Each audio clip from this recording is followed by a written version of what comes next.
labada waalidee kala tagay keebaa ilmaha xaq u leh inuu hayo oo xanaaneeyo oo koriyo tarbiyeeyo tayib wuxuu ku yidhi marka ninka hadduu xaaskiisa faaruqoo furo ilmana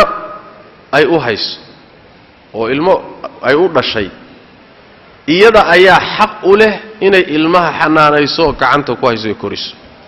ilaa goorma ilaa ilmahaasi 7 jir ka gaadhayo inta uu 7 jir ka gaadhayo lagama qaadan karo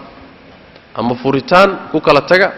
ama fasaq ku kala taga ama li'aan ku kala taga say u dhacdaba ilmaha iyada xaqul hadana hooya iskale tayib 7 jir buu gaadhay maxaa la sameeynaa markaa meeshaasi Soomaalidu meelaha ay aad ugu liidatay kamid tahayo xuquuqdaasi aad looma ilaaliyo markii furitaan dhaco markaaba ninku wuxuu isku dayayaa inuu carruurta ka qaato gabadha waa dulmi sax ma intay iyadu shuruuda imaan doonta ay ka baxayso ilmaha inaad ka qaadataay waa xadgudub ilmaha hooya iskale ku bil ku masruuf kaga warhay laakiin kama qaadan karto thumma marka kadib ilmuhu 7 jir markay gaadhaan see la yeelayaa marka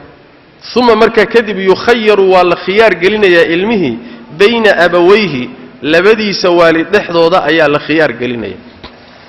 markuu 7 jir gaadho ilmuhu wax kala sooco 8 jir 7 jir baa ilmuhu wax ku kala gartaan hadii markaas la isku qabsado ana hayn ay timaado marka labadii waalidinta halkan la soo fadhiisiyaa oo la leeyahay ama aabaha dooro ama hooyada keebuu dooranaya marka hooyo dooranaya alla reerka martibaad ku tahay moogta